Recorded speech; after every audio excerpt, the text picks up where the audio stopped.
un match dans lequel il y a un hors-d'œuvre et un dessert. Il manque pas quelque chose entre les deux? Le plat, c'est bien dit. Ça s'est joué un peu, franchement, c'était... Je pense qu'on a très bien commencé et elles beaucoup moins bien, et puis elles ont haussé leur niveau de jeu et nous pas du tout. Du coup, ça...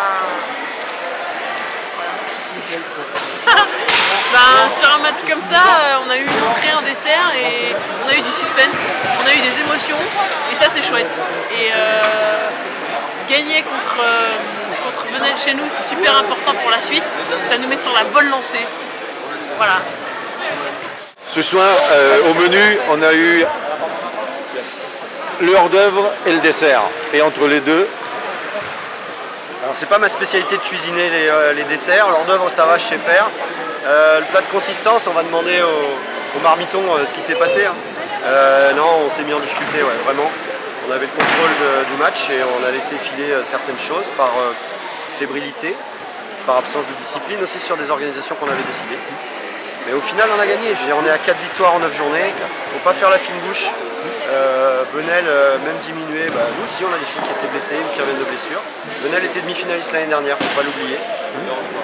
et ton souhait que les filles rentrent dedans, dans le match, comme elles l'ont fait, ça a été convaincant? Ça faisait partie des choses qu'on souhaitait faire parce qu'on savait Venelle un peu en difficulté en ce moment, il fallait remettre la tête sous l'eau.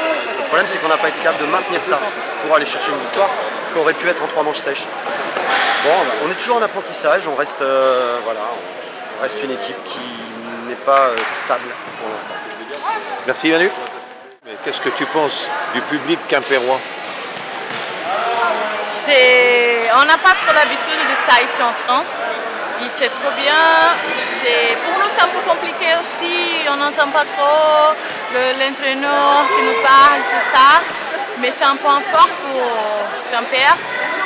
Et c'est joli d'entrer dans une salle comme ça et voir qu'il y a du monde qui crie, qui soutient leur équipe.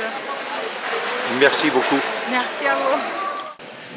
Bonsoir à tous déjà. Je vais commencer par Manu, avant de commencer par le match. On se connaît très bien, on s'appelle souvent. C'est quelqu'un que je respecte beaucoup, c'est quelqu'un que j'écoute beaucoup, parce que c'est un entraîneur qui...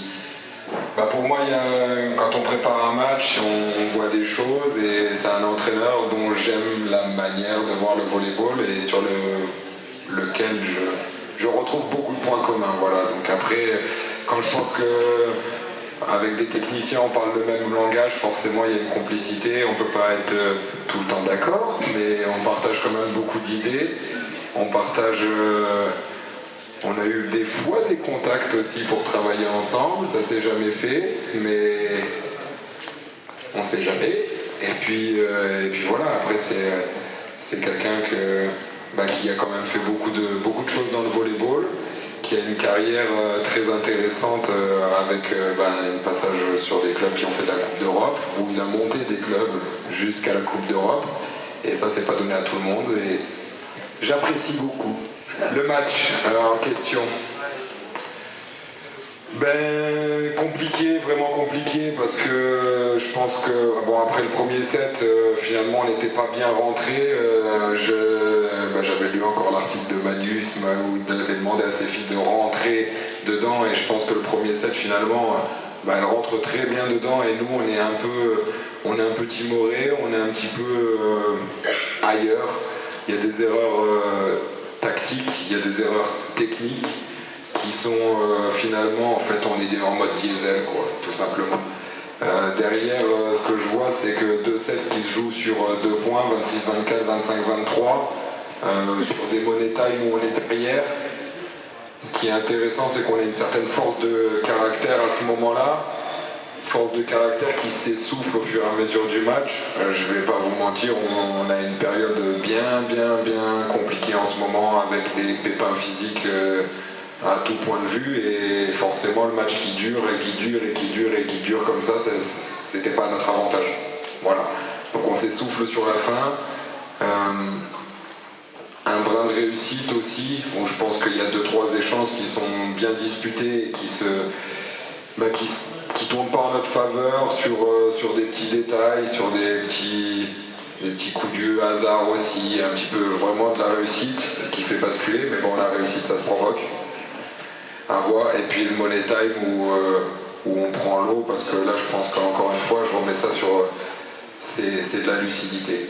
On arrive à un point où on n'est plus lucide, alors que dans le jeu on propose des choses qui sont intéressantes, mais on n'est plus lucide et on ne peut plus faire la différence. Voilà. Donc bravo à l'équipe de Quimper, parce qu'ils ont mérité quand même leur victoire, il n'y a pas à dire. Et puis on se verra au match retour. Alors moi je vais commencer par le match. Oui, c'était important. Pourquoi? Parce qu'on a un objectif qui est le maintien, parce qu'on a rencontré une équipe de Venelle qui était affaiblie. Il fallait savoir saisir cette opportunité-là. C'est important de garder, non pas une invincibilité à domicile, mais en tout cas montrer aux adversaires qui viennent à Quimper que ce sera très difficile pour eux, qui s'appellent Venelle, qui s'appellent Béziers, qui s'appellent Nantes ou peu importe. Voilà. Le match est devenu très compliqué. Félix parlait de lucidité. Oui, on a réussi notre entame de match, mais on rate nos deux money time, comme tu disais, sur le 7-2 et le 7-3. Elles ont peut-être de la réussite, mais nous, on a manqué de discipline sur ces moments-là, un petit peu de recul. Mais on s'en fout. C'est gagné. C'est le cadeau de Noël qu'on pouvait vous faire. Voilà, je vous souhaite à tous de bonnes fêtes. Une 4e victoire dans la saison, il y en aura d'autres qui vont venir. On compte sur vous. Dès le 8, c'est une date un peu particulière, un dimanche après-midi. Faites-le savoir, on a besoin de vous. La salle nous porte, c'est important. Et après, concernant M. André, c'est la nouvelle génération des coachs français. C'est quelqu'un qui est plein de qualités, qui a déjà, malgré son jeune âge, une très grande expérience, puis qui a quand même amené son équipe en demi-finale de Coupe de France et de championnat l'année dernière. Voilà. Et il regarde, tout comme moi, vers l'avant, pas vers l'arrière. Ses objectifs ne sont pas de se maintenir, ils sont d'être européens à la fin de l'année.